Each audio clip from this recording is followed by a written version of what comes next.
Assalamualaikum warahmatullahi wabarakatuh. Salam sejahtera untuk kita semua. Dalam kesempatan kali ini saya akan membahas sedikit design thinking dan contohnya. Video ini dibuat semata-mata sebagai tugas akhir mata kuliah Bisnis Digital dan Intelijensi Bisnis ITB Ahmad Dahlan Karawaci. Nama saya Arif Kurniawan, NIM 20622010001, jurusan akuntansi, mata kuliah Bisnis Digital dan Intelijensi Bisnis, pengajar Dr. Eng Saiful Anwar, SE, MSI. Design thinking. Apa itu design thinking?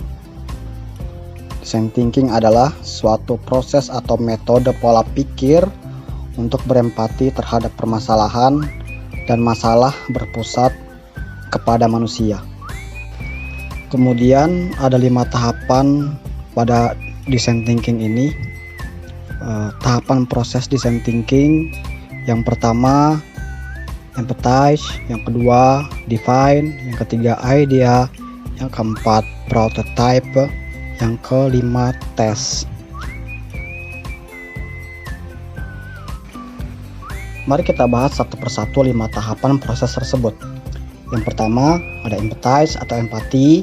Empati ini berfokus kepada manusia. Ada 3 cara untuk melakukan empati. Yang pertama observe atau amati, mengamati apa yang dilakukan orang atau user dan cara mereka berinteraksi dengan lingkungannya, membantu kalian untuk memahami kebutuhan mereka. Yang kedua ada engage atau terlibat. Terlibat dengan orang secara langsung dapat membantu dalam mengungkapkan cara berpikir dan nilai-nilai yang mereka pegang. Kita dapat mengerti pandangan user melalui cerita dan hal-hal yang mereka lakukan.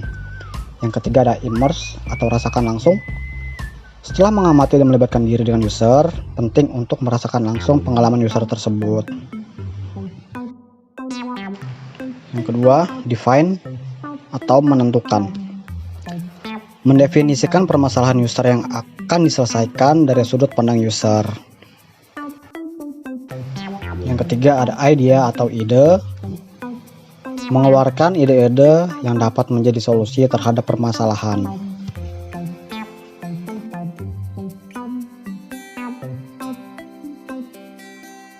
Yang keempat ada prototype atau prototipe, mengaplikasikan ide-ide yang sudah dikumpulkan ke dalam bentuk fisik.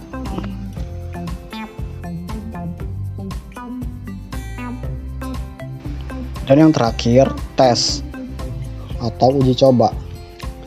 Tahapan tes adalah peluang untuk memperbaiki solusi kalian dan membuatnya lebih baik lagi. Tahapan ini dapat dilakukan secara langsung sampai kita mendapatkan hasil yang terbaik.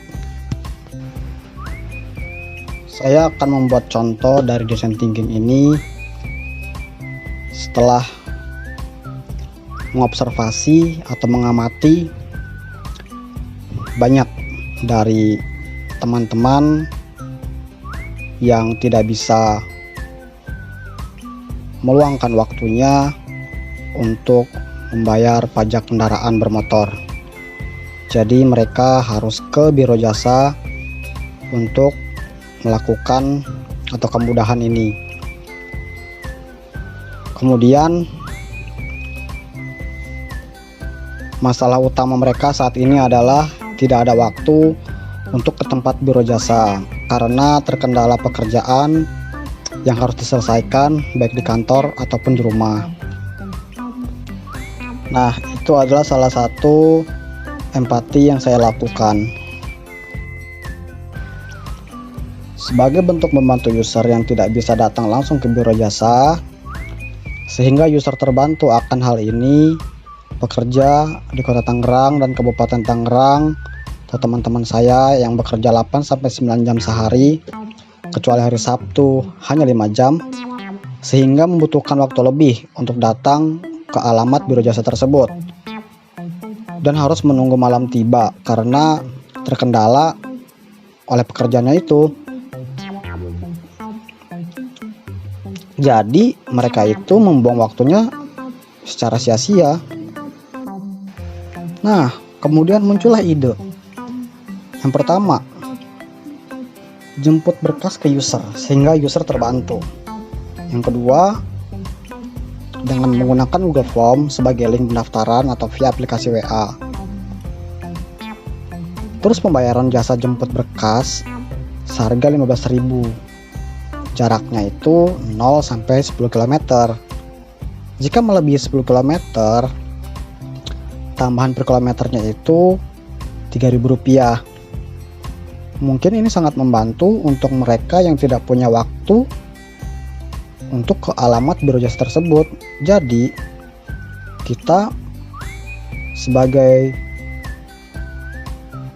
yang menemukan masalah ini bisa menjemput bola, tentu dengan adanya biaya tambahan. Lanjut ke prototipenya. Di sini saya sudah membuat link Google Form. Ya, linknya sudah ada di situ dengan format simple, hanya nama, alamat lengkap, nomor WA atau nomor HP yang aktif. Jadi setelah mereka daftar harus dikonfirmasi kembali lewat WA atau WhatsApp. Untuk pembayaran jasa jemput berkas ini harus ditransfer di awal, jadi sebagai tanda jadi untuk pengambilan berkas tersebut. Nah, setelah user mengisi pendaftaran di Google Form, kemudian kita sebagai biro jasa tersebut harus mengkonfirmasi kembali kepada user tersebut dan menanyakan kembali alamat lengkapnya, sehingga saat kita menuju alamat tersebut kita tidak nyasar.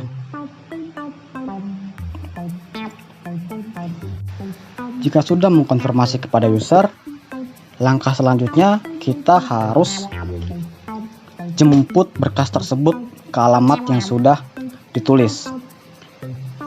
Jika sudah kita jemput berkasnya, kemudian kita bawa ke kantor untuk selanjutnya diproses. Sehingga cara ini cukup memudahkan user atau customer kita ini waktunya menjadi lebih berguna dan tidak kehilangan banyak waktu yang sia-sia. Ya, begitulah sedikit contoh yang dapat saya berikan. Kurang lebihnya mohon maaf. Apabila ada kesalahan kata atau pemilihan kata yang kurang tepat, mohon dimaafkan juga. Terima kasih. Salam sejahtera, salam sehat. Terima kasih.